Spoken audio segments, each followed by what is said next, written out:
Siendo las 11:42, llegamos al último bloque de este Más Positivo de día viernes, el último día de esta semana, y vamos ahora a nuestra sección jurídica, donde todos los viernes a esta hora abordamos distintos temas y el día de hoy corresponde a lo que es violencia intrafamiliar y medidas de protección. Para ello ya nos acompaña la abogada Isidora Villalobos, que nos va a estar comentando un poco de estas temáticas, cuáles son las repercusiones también legales que existen, protección también a las víctimas. ¿Cómo estás, Isidora? Bienvenida. Hola, bien, muy bien, muchas gracias. Feliz de estar de nuevo acá para hablar de un tema tan importante y que me imagino que la comunidad no conoce a profundidad, así que muy contenta.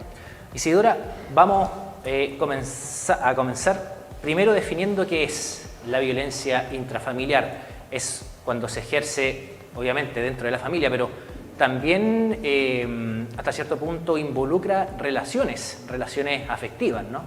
Claro, mira, la violencia intrafamiliar se constituye por todos aquellos actos que sean vulneratorios de la integridad tanto física como psíquica y que se realicen por medio, o sea, entre medio de personas que tienen cierto lazo de parentesco, ya sea consanguíneo o por afinidad, como nosotros lo decimos en el lenguaje más técnico o jurídico.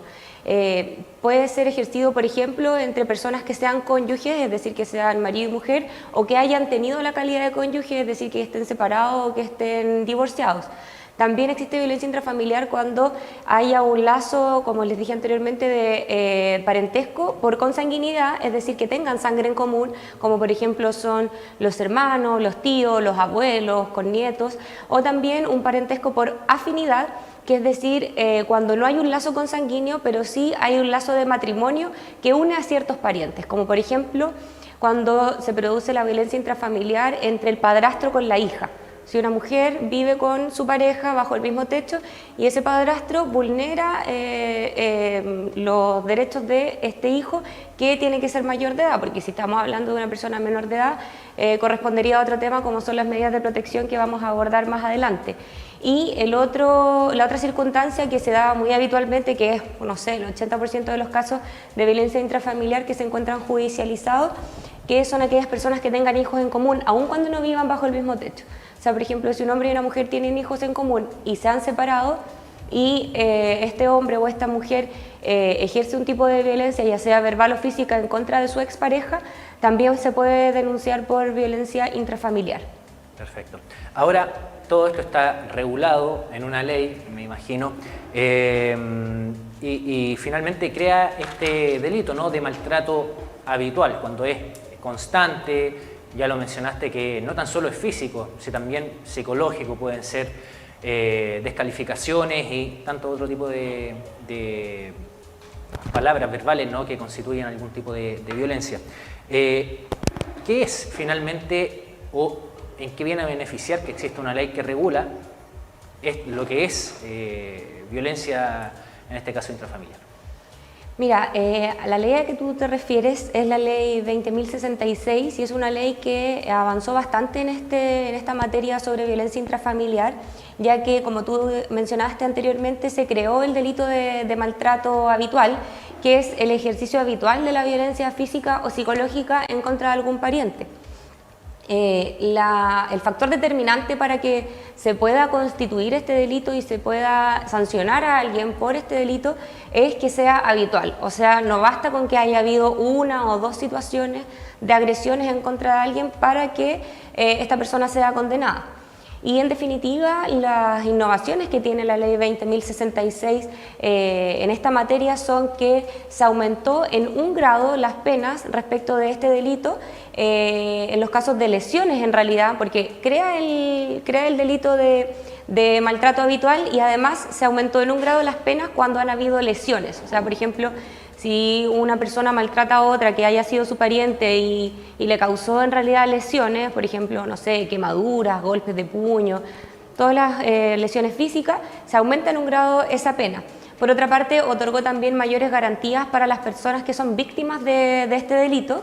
Estableció además la obligación del agresor de dejar el hogar común, o sea, si uno denuncia por violencia intrafamiliar que constituya agresiones físicas, el agresor que vive dentro del hogar de la víctima debe obligatoriamente abandonar este hogar y también la prohibición de que se acerque a la víctima, no solamente en su hogar, sino que en el lugar en el que trabaja, en espacios públicos, entre otros lugares. La obligación también de asistir a terapia, que es muy importante porque tenemos que recordar que la violencia intrafamiliar es un tema súper delicado porque no es simplemente violencia, sino que es violencia que se ejerce entre parientes y que por ende estas personas antes de estas situaciones de violencia tenían y tienen actualmente un vínculo que los une. Entonces, la ley no solamente tiene como objeto castigar y sancionar a las personas, sino que también tiene como objeto poder reconstruir y recomponer estos lazos afectivos y familiares que se han destruido o que se han visto mermados por esta situación de violencia.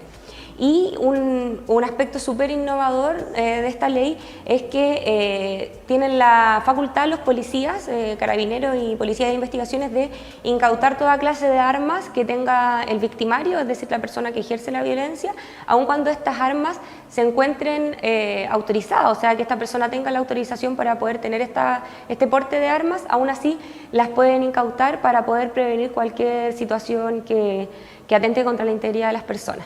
Ahora, Isidora, tocaste un tema muy importante, el tema de la obligación que estipula esta ley de que en este caso el victimario haga abandono del hogar. ¿Qué pasa si el victimario justamente es el dueño del hogar? Aún así, aun cuando sea el dueño del hogar, aun cuando sea propietario del inmueble en donde viven las personas en contra de las cuales está ejerciendo esta violencia intrafamiliar, debe abandonarlo.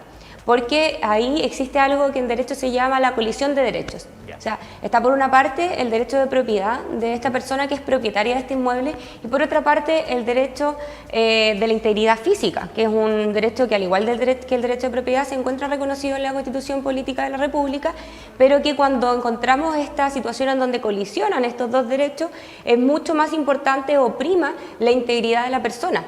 Porque el derecho a la vida, porque podemos encontrarnos en la situación extrema de que peligre la vida de esta persona que es víctima de violencia intrafamiliar y por supuesto es más importante para el legislador y para la justicia poder proteger la integridad física y psíquica de esa persona antes que el derecho de propiedad de la persona que está ejerciendo la violencia. Ahora, Isidora, con respecto a cuál es el debido proceso para denunciar la violencia intrafamiliar, muchas veces, por lo general, siempre es denunciarlo a carabineros, pero también hay otras vías, por ejemplo, hacerlo vía jurídica con un abogado respaldando esta situación. ¿Por qué lo consulto también? Porque en el caso de femicidio, el año pasado en Hierbas Buenas, justamente se dio a conocer que la persona que fue víctima de este femicidio, la mujer había denunciado a carabineros y ella había finalmente descartado lo que era esta medida cautelar, esta medida finalmente de protección. Y bueno, finalmente ahí hubo una situación que pudo haberse evitado. En este caso, ¿cuál es el debido proceso que existe para poder denunciar a una persona por violencia? Mira, estas situaciones de violencia se pueden denunciar ante 3 organismos. El primero de ellos es el Tribunal de Familia. Ahí uno puede hacer una denuncia directamente sin la necesidad de acudir con un abogado. Siempre va a ser bueno, por supuesto, asesorarse con un abogado, ya que los abogados somos las personas que conocemos el sistema de manera integral y conocemos cuáles son las medidas cautelares que se pueden solicitar para poder proteger a las víctimas. Por eso que siempre es recomendable que un abogado asesore para poder denunciar y, en definitiva, demandar por violencia intrafamiliar. Sin embargo, si no se tienen los recursos, también está la posibilidad de la Corporación de Asistencia Judicial u otros organismos como Cernamed u organismos que protegen a los niños. Entonces se puede ir a los tribunales de familia a denunciar esta violencia intrafamiliar, se puede ir también a la Policía de Investigaciones y también se puede ir a Carabineros, ¿ya?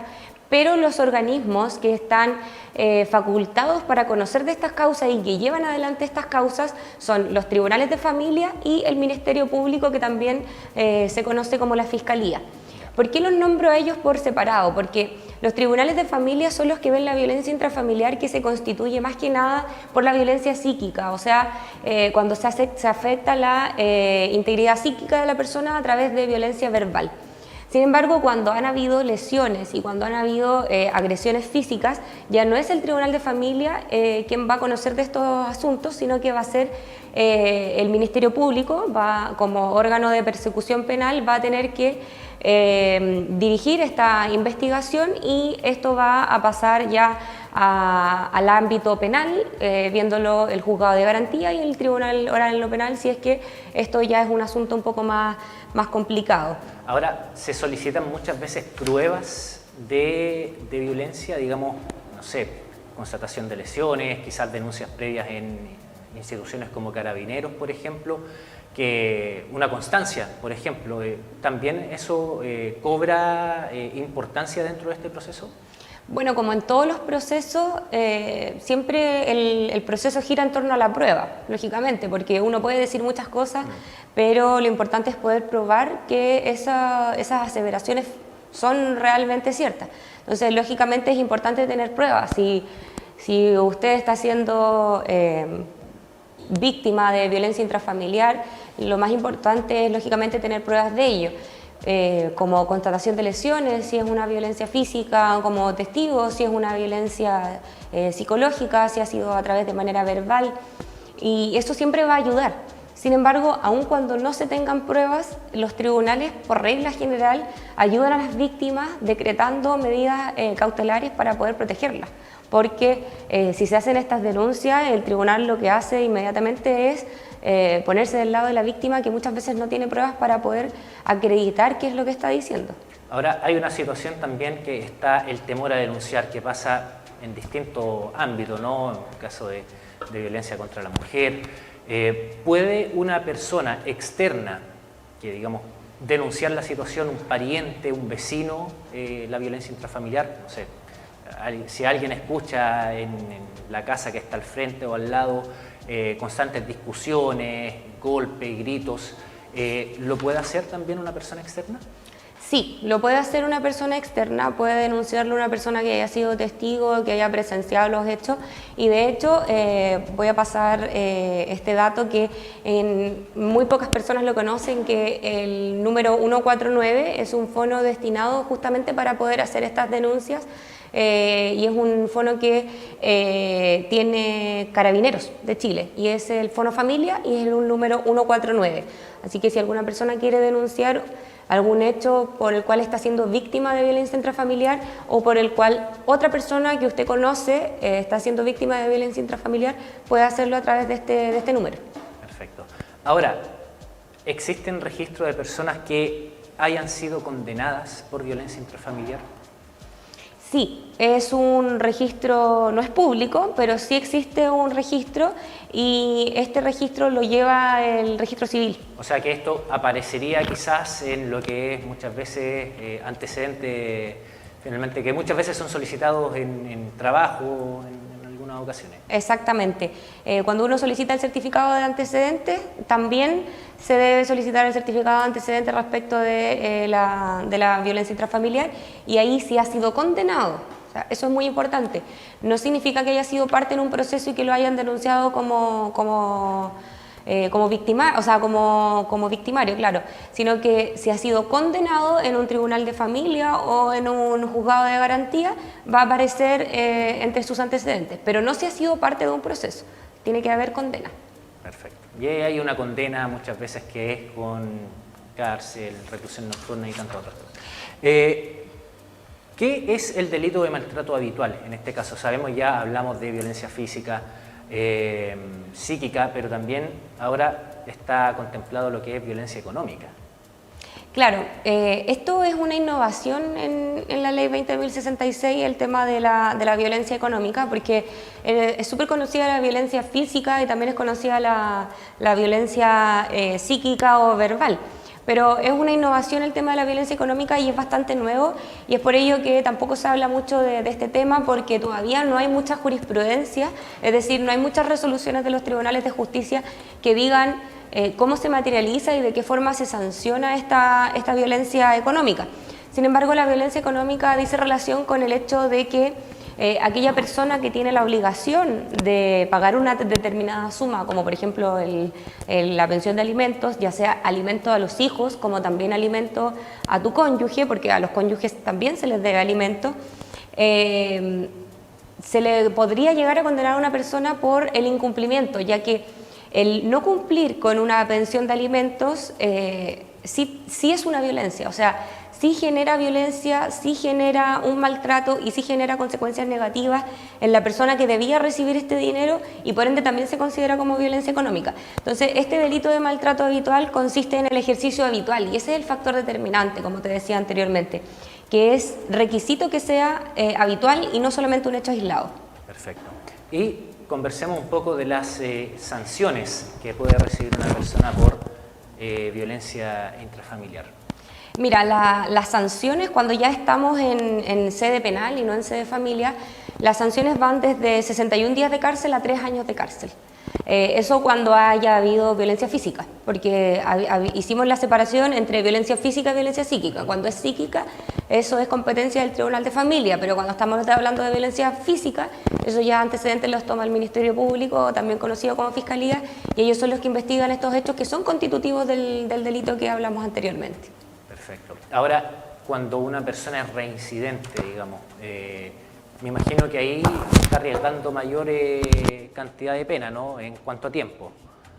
Sí, por supuesto. Siempre para todos los tipos de delitos, si hay reincidencia, es importante tenerlo en consideración y generalmente la pena va a ser mayor si esta persona ya ha reincidido en el delito. Perfecto. Ahora hablamos de manera parcelada lo que era las medidas de protección, finalmente, que se otorgan muchas veces a las personas víctimas de violencia intrafamiliar. ¿Qué es una medida de protección y cuáles también son las posibles medidas también adoptadas? Bueno, como ya hablamos de la violencia intrafamiliar, ahora también hay que hablar de las medidas de protección, que estas medidas de protección se crearon para poder proteger a los niños, niñas y adolescentes que han sido vulnerados en sus derechos. Estas medidas de protección son exclusivamente para este grupo, para este rango etario, es decir, para los menores de edad, ¿ya?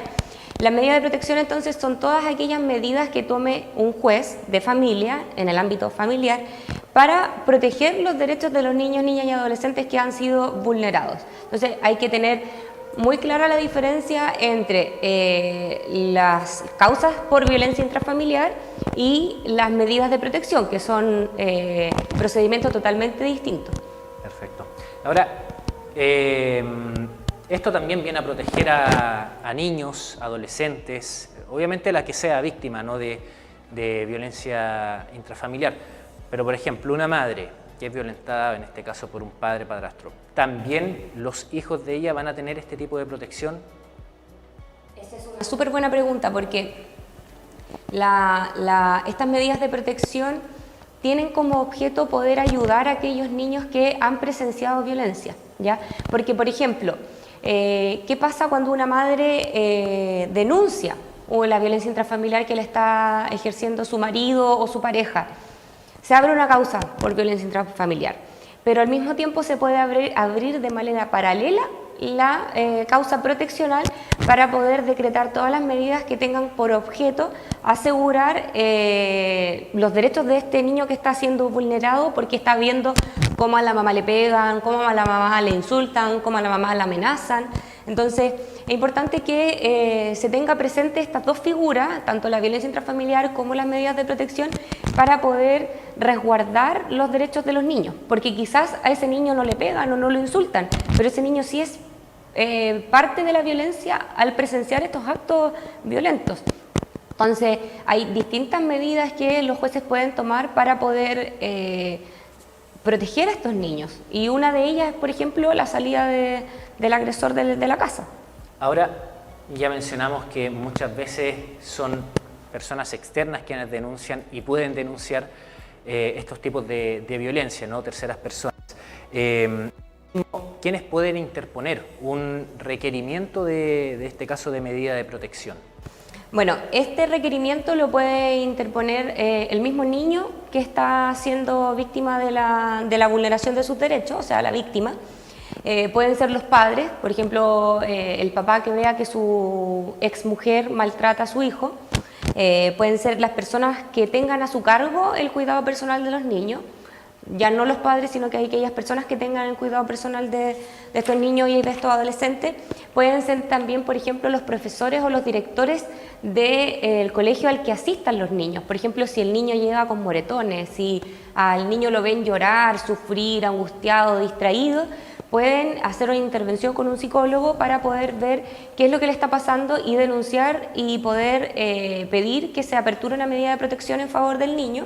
También pueden ser los profesionales de salud, por ejemplo, si un niño llega a un CEFAM con un grave maltrato físico y que sea evidente, también pueden ser los profesionales de la salud, el Servicio Nacional de Menores cuando ha tomado conocimiento de estos hechos, y cualquier persona que sea interesada, por ejemplo un tío, un abuelo, un primo que vea que a un niño o un menor de edad están vulnerando sus derechos. Perfecto. Bueno, parte entonces de las medidas de protección, también profundizando un poco en lo que es esta situación de la violencia intrafamiliar, por la abogada Isidora Villalobos. Isidora, muchas gracias por habernos acompañado esta mañana. Muchas gracias a ti por la invitación, que tengan todos lindo día. Gracias igualmente. Bueno, nosotros antes de despedirnos tenemos una información que va en beneficio de la compañía del Cuerpo de Bomberos de San Javier, porque el director de esta segunda compañía del Cuerpo de Bomberos, Óscar Salgado, dio a conocer lo que es la entrega de un camión para esta compañía que tiene una grúa. Tenemos declaraciones justamente del director de la segunda compañía del Cuerpo de Bomberos que pasamos a conocer a continuación. Bueno, hoy día, 10 de marzo del año 2023, es un día de alegría, de orgullo, de felicidad para la segunda compañía y la comuna de San Javier. Se recibe un nuevo carro y es un carro de características nunca vistas en la comuna. Se refiere a un carro que es una escala mecánica articulada que va a prestar servicio en la segunda compañía. Este carro ha sido gestionado por Bomberos Sin Fronteras y la Municipalidad de La Reina, quienes el día de hoy han hecho entrega formal de esta máquina a la segunda compañía y luego de aquello, habiendo terminado la ceremonia, nos disponemos a realizar el trayecto de regreso a la comunidad de San Javier, pero con este carro que será recibido por la comunidad y por el Cuerpo de Bomberos, todo en el cruce de Balmaceda de la comuna. De tal manera que luego de la formación recorreremos la ciudad para que los habitantes conozcan que este carro inicia su trayecto como carro bomberil, dispuesto entonces a cubrir las emergencias en altura, tanto de incendios como de rescates en altura, a los cuales muchas veces los cuerpos de bomberos tenemos que concurrir. Así que felices de que San Javier pase a tomar parte de aquellos pocos cuerpos de bomberos del país que tienen la posibilidad de tener escalas mecánicas como esta. Así que, como digo, la invitación es a recibir este carro con mucha alegría, con mucha satisfacción, porque es un adelanto para la comuna de San Javier. Bueno, ahí está la declaración de Óscar Salgado, director de la segunda compañía del Cuerpo de Bomberos de San Javier, obviamente indicando que este finalmente medio va a ser de beneficio, por supuesto, a la ciudadanía. Llega hoy durante la tarde, así que hace la invitación para que puedan ir a recibirlo, a conocerlo. Es una de las pocas compañías también del Cuerpo de Bomberos a nivel nacional que cuenta con este recurso, así que esperamos también que vaya en beneficio no tan solo de la compañía, sino también para lo que es la ciudadanía. Sabemos que muchas veces ante algún tipo de incidente, ¿no? Que es quizás algún animal que subió a la copa de un árbol o otro tipo de accidentes que pueden obviamente generar ciertos problemas, este insumo va a ir en beneficio de la compañía, de sus voluntarios y por supuesto